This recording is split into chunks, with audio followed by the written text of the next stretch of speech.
Hello and welcome to Critical Line Item. My name's Tom Ravlic and thank you for joining me for this podcast. I've got a warning up front. This is going to be a slightly different conversation. My new book has come out, but I couldn't really interview myself because it'd be kind of strange. So what we're doing today is Lisa Greig, who regular listeners of my podcast series would know, is a tax agent, is an expert in a whole range of issues, is putting the shoes on and flipping into the driver's seat, and she's going to give me a grilling about what the where's why balls and what the hex of the new book that's come out called Rorts and Ripoffs. Lisa, thank you for joining me again. Thank you for joining me, Tom, should I be saying. I think that's probably correct. I now put myself in your hands and leave myself at your mercy. Oh, I think you've been very game to do this, Tom. So yes, look, absolutely delightful, and thank you for asking me to do this because I have gone on a number of your book journeys with you in our various discussions over the years, and this one's I reckon really hit the mark for me because as we were chatting just before, I've decided I might give this as a Christmas present to my clients because I think it will help keep me honest with them is where I'm coming from. So, Tom, the book is called Rorts and Ripoffs, and I have been privileged to get an early release electronic copy, so thank you for that. Extremely well written, as I'd expect from you. So, let's just kick it off with what is Australia's fascination, and we might even go even further than that, with convicts, bad people, criminals, and bushrangers. Where did that come from? And you're obviously referring to my introduction, which is the way I opened the book. Uh, it part of the creative process for Rorts and Ripoffs was thinking about how you walk into a situation where you're telling people they need to be careful, and how do you introduce a topic that really shouldn't need introduction because we've been dealing with bad people and exploitative characters for centuries, thousands of years, time immemorial. So I sat back and thought about, well, what are the kinds of characters that people glorify? That are the bad guys. And over the years, people have looked at bushrangers, for example, Ned Kelly. They've looked at others. We actually um, sing about a crook from time Mm. to time in Waltzing Matilda, which is extraordinary. We actually, in our own literature, in our own poetry, in our own music, we kind of glorify the anti authoritarian, the person who breaks the rules. And then when you think about it, Waltzing Matilda is about a swagman who ends up deciding he dodged the law by jumping in a lake. So, Yeah, that's exactly right, Tom. I always thought it was interesting when we had the referendum, if that's the right term, with was it going to be our national anthem? And I go, it can't be. It just doesn't make well, sense. So in essence, it's interesting, isn't it? it's about a crook. It's about a crook that wants to steal a Yeah. jump buck, gets sprung, and then he decides he's better off committing suicide. And I think Yes, exactly. how the heck does anybody want that kind of thing, that level of darkness as a national anthem? To be quite frank, I've never understood that. I've never understood the fact that. Uh, in my later years, rather, because back when you were learning about Ned Kelly and bushrangers, it's all very cowboys and Indianish, Lone Ranger, bushrangers, and Mm, others. And later on in life, you mm. start to reflect on the fact that some of these characters are actually our domestic terrorists. And Ned Kelly had the Jerilderie letter. Mm. It's a manifesto, literally. I mean, there are terrorists and others have manifestos these days, and Ed Kelly had one. It was a Jerilderie letter, um, and then, if it wasn't for some enterprising individual who managed to get themselves out of the Glenrowan Hotel, there'd be a train that would have been sort of keeling over. I mean, I got no idea how, and we get to glorify the likes of Ned Mm, Kelly and Dan Kelly and Joe Byrne and others, mm, but we do, and it's a really and we actually need to stop that because you know it's not attitudinally um, proper to go down that road because what we're actually saying is, in some cases, it's appropriate to, well, it might be appropriate to break the law or protest, it is, in a democracy, going as far as the Kelly gang did when they actually murdered police officers and later plotted to murder a whole bunch of people uh, further down the track in their sort of criminal career. You scratch your head and you wonder. I mean, Ned Kelly's not a hero. He's actually one of our terrorists, and we need to treat it that way. yes, exactly, Tom. So we're looking at there's still that sort of emotion and glorifying, the bush rangers in early Australian culture. Then if we then let's just go forward now to other criminals that you could say, well, maybe criminals too strong a word, that have stolen from the poor to give to the rich, if I can put it that way, to a Robin Hood vernacular, with like the Banking Royal Commission. How come we didn't see the banks in the same light? In that way, and that sort of blends in with this book, Rorts and Ripoffs, as well as your previous book, Vulture City. Yeah, I think we begin, we sort of treat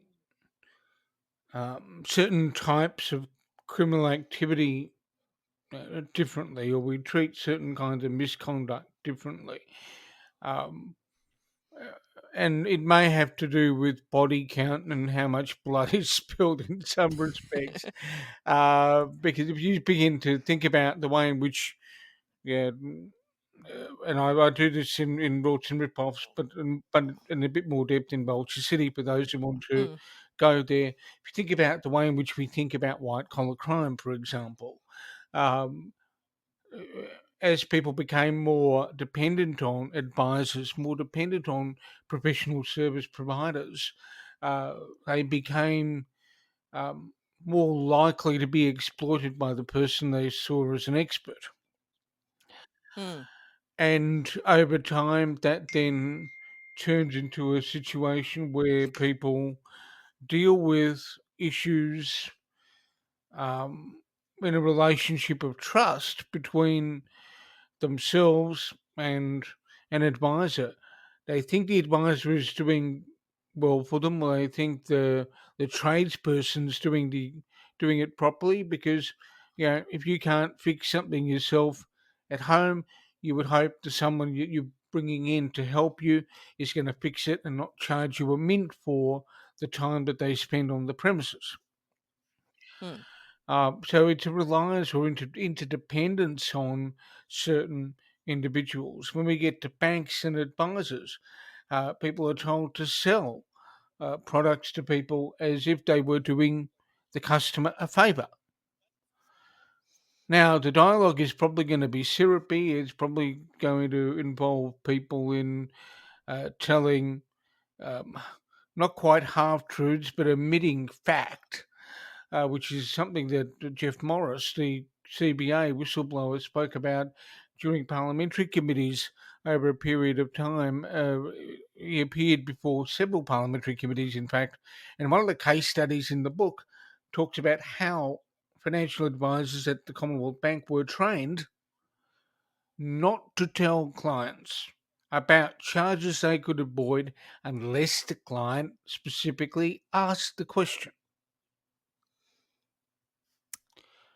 That's correct, Tom. That seems to be the train of thought. So, what you're trying to get out with this book is really helping the Gen Pop, the Australian citizens out there, with this like knowledge arbitrage that's there as well. Because as we know, working in the accounting profession, we use a lot of jargon. So you've got to basically debunk that. And that's what you've done with this book with a lot of the watch outs and the cautionary tales. It's important for people to be able to see what exactly they need to avoid, Lisa. So what I've tried to do throughout the book, um, and other people will tell me if I've done it successfully, but what I've tried to do throughout the book is combine the teaching background I've got, the journalistic background I've got, and technical knowledge, and to be able to say to people, here's a case study, and throughout the case study, these are the points at which you need to stop and reflect if you're involved in a conversation or a transaction. Uh, uh, how should you be treating suspect emails, even if they're coming, even if they appear to be coming from someone that you know?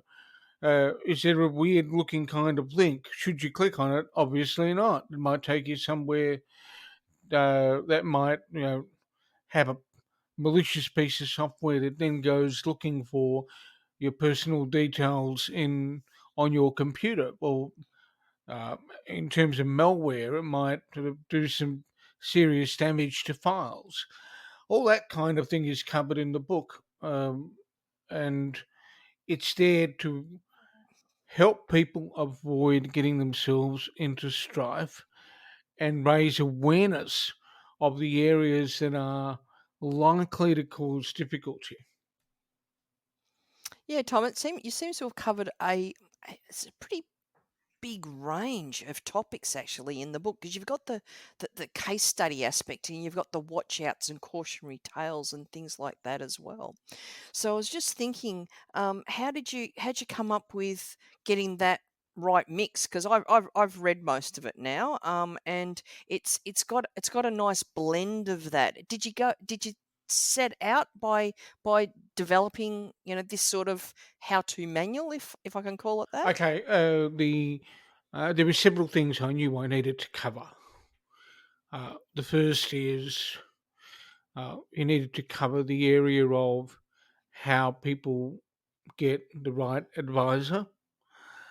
What are the things they need to consider? Because those issues are not always spoken about properly. I think when we cover things in journalism, we tend to talk about the misconduct somebody has engaged in, and we don't necessarily always uh, do the instructive thing, and that is explain to people how to avoid dealing with people who are dodgy.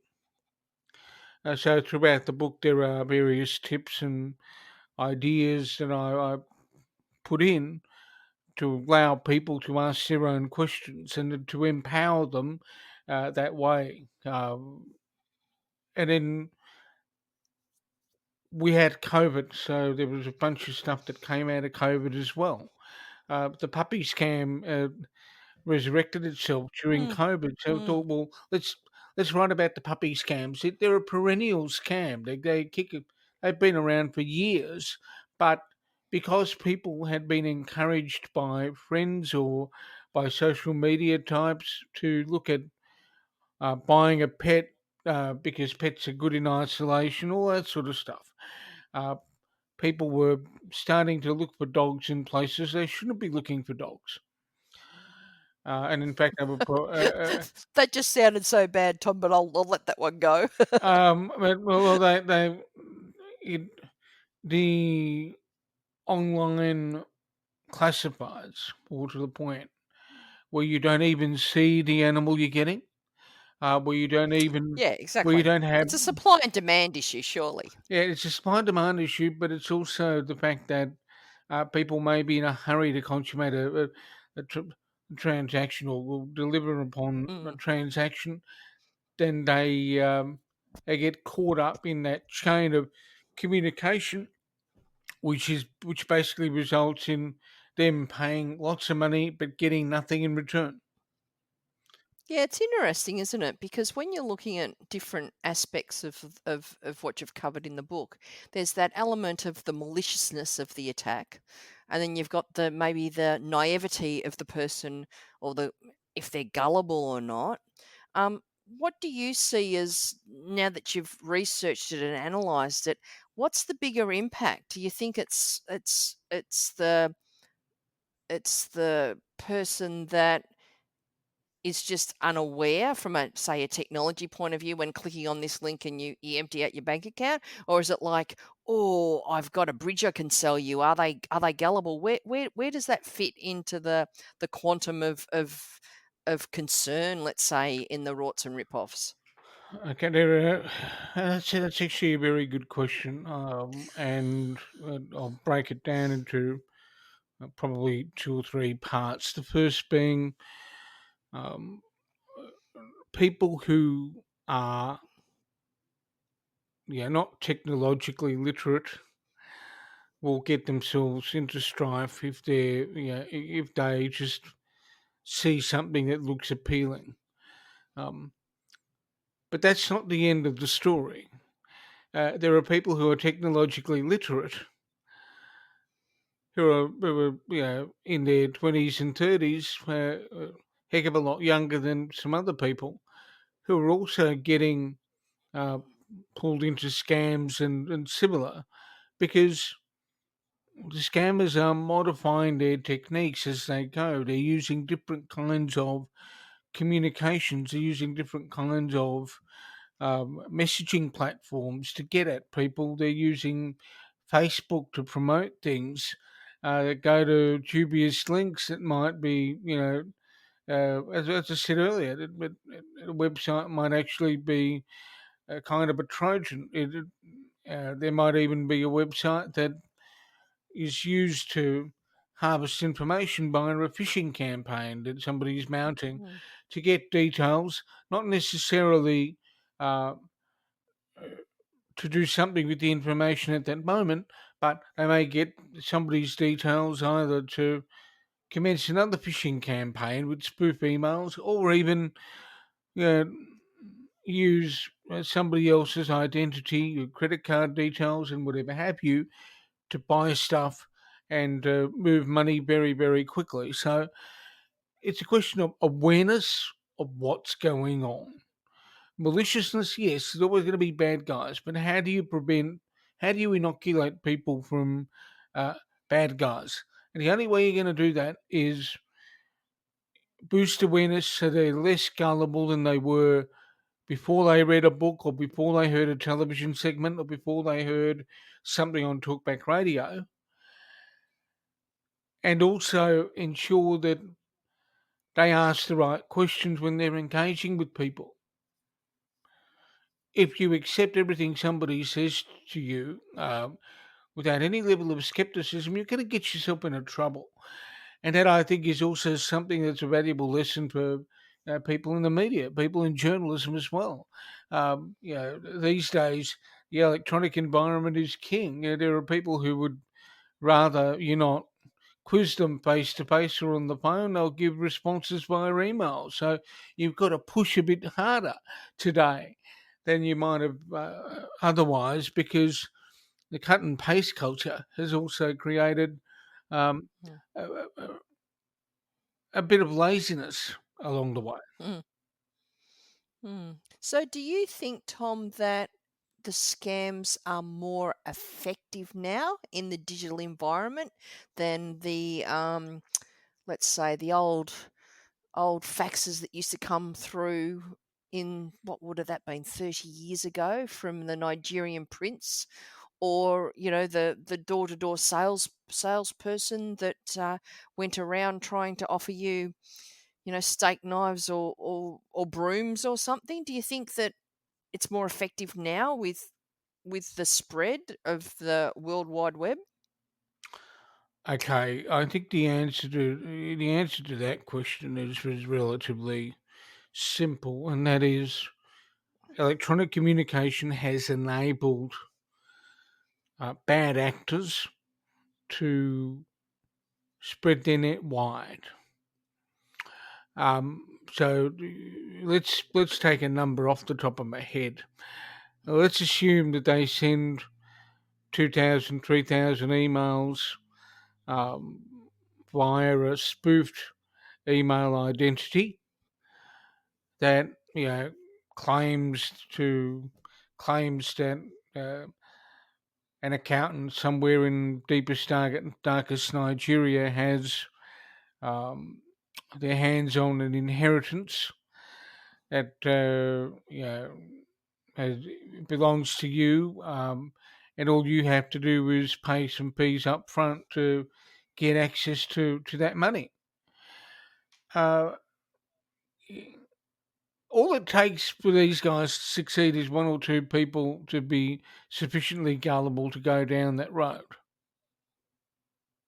Um, so I think that in terms of their range and their scope and their ability to hit more people with their scams, the internet environment is certainly their playground.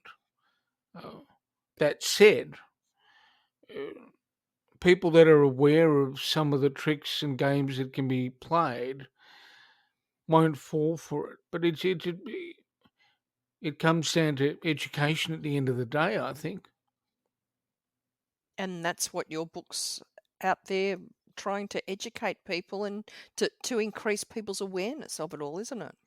That's part of it. It certainly is. It's not the be all and end all. I think, but the other thing that might be useful to mention is I've actually included a little directory of agencies that people can go and contact, the web addresses and other things down the back, so they can, once they've sort of read the book, they understand that there are places they can go to have conversations with people about problems they've come across. Yeah, that's really important, isn't it, Tom? That sometimes you're not sure what jurisdiction um, is it. You know, do you go to the police, and the police will, oh, if it might be a civil matter, so they're not really interested. Uh, but you've got to know how. Well, it's probably two aspects. Do you want to bring the perpetrators to justice? And secondly, do you want to be recouped from your losses somehow? And you've covered both of those things in the book. There's a bit of that, but also the in terms of regulation, people who are under um, some form of duress, they're distressed, they've had something bad happen to them, won't always know uh, who to turn to. Let's take an area we both know well, Hmm. being tax agents. Now, yeah, people might go directly to the tax practitioners board to deal with a complaint, but they may not understand that they can take a complaint to a professional accounting body as well, or a similar organisation that somebody is a member of, and deal with, get them to investigate a member's conduct.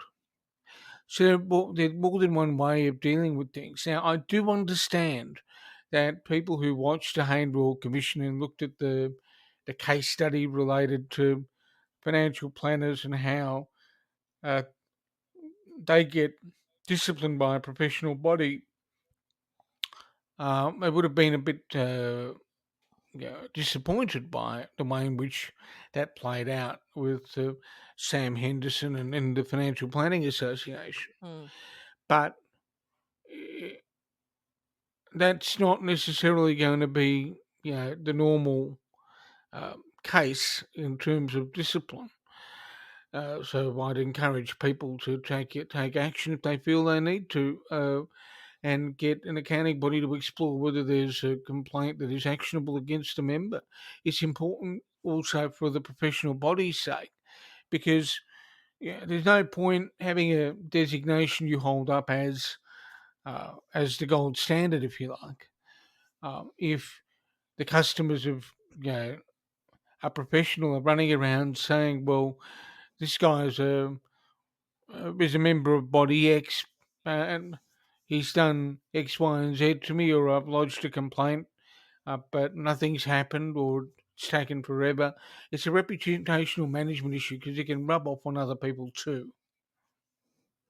Yeah, that's exactly right, Tom. And I think what you've highlighted there as well as and we'll use accounting as and tax agents as an example because we both know that very well, is that, someone like myself, there's a number of different authorities, associations, whatever you want to call it, that I have responsibility to. And so therefore you can go to a number of those to basically check that you're providing the right service and things like that. And even with ourselves, we've got the Inspector General of Tax as well, that people aren't always what let's call it the tax ombudsman, Karen Payne, that we can go to as well to pursue things. So there's a number of avenues, and that's what you've explored in the book as well, to give people the idea of what each of those bodies do and how they can potentially assist through any degree of, let's say, malpractice, for want of a better word.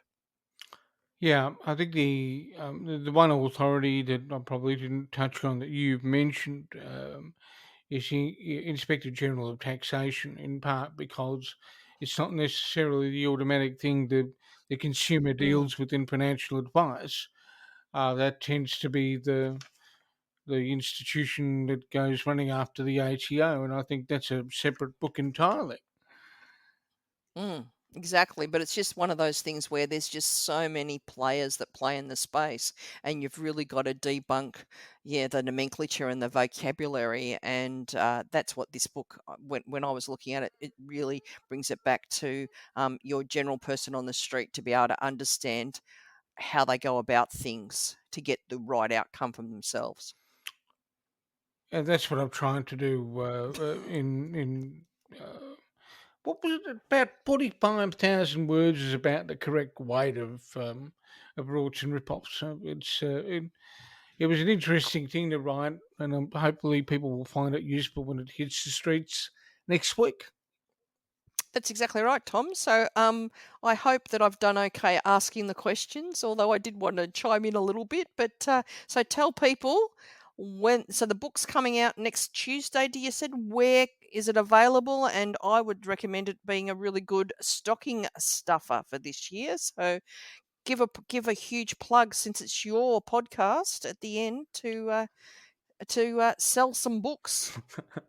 Okay, Lisa, and but people can get it from wilkinsonpublishing.com.au, which is the publisher's website, booktopia .com.au as well. I mean, Booktopia's got it up there now for has had it up there for pre-order. You will be able to get it in bookstores at some stage. I think the goal is to get it into people's hands at bookstores as well. So the book will be around. There will also be an electronic version of it available. I've seen an electronic version land somewhere in an email, so there'll be that for those of you that read things on devices. So there will be no shortage of opportunities to have a look at it. Uh, and certainly, I'd be quite happy to assist with anyone that needs any help along the way in terms of uh, dealing with some of the issues that I raise in the book. I'm easily contactable, easily found. My direct messages are open on Twitter. My Twitter handle being at @Ravlic, all in caps, so people can contact me whenever. Yeah, Tom. I've thoroughly enjoyed having a look at the book, and really hits the mark. And as I said, I think it's just really pitched well for my client base, being small businesses and people that don't have a fantastic understanding of finance or accounting, to be very aware of what can occur out there, and really to keep me honest as well, because there's a fantastic section on what to look for accountants and things like that as well. So, as I said, I think that will be my Christmas present to my client base for this year. And, thanks for considering it that way, Lisa. I think it's going to be an interesting set of interviews and conversations that the book gives rise to, I think. Yeah, no, congratulations the book, Tom. How many have you done now? How many books have you done now? Is that 4 or 5? How many books have you written? I've been involved in 4, but the 2 Vulture City and Rorts and Ripoffs are actually the ones I've written from the ground up. Mm, The other 2 books were basically, I mean, a collection of material that was essentially archival research at Modern Mundine, and mm, that book, some people might remember, with material from Pauline Hanson's parliamentary career. Did a whole raft of stuff there, but that Vulture City and Rorts and Ripoffs are the 2 books that are sort of ground up, all Ravlic, 100% Ravlic, no additives, no preservatives, really. that sounds good. Well, thank you so much, Tom, for being on your own podcast. It's been absolutely delightful. Critical line item. I haven't done a tax podcast for a couple of weeks, so maybe this is my penance for not doing one, is actually to interview you. So yes, again, Tom, congratulations, and thanks for letting me ask the questions. And it has been a unique experience. And we'll see whether we do this again in this format. And I'll just Well, I got one good question off you, so that was good. While you sort of had a bit of a thinking time to answer it. So look, absolute fun, Tom. Well done. thank you, and to the listeners, thank you for tuning in. And we will do some tech stuff again reasonably soon, I promise. Stay safe and look after each other.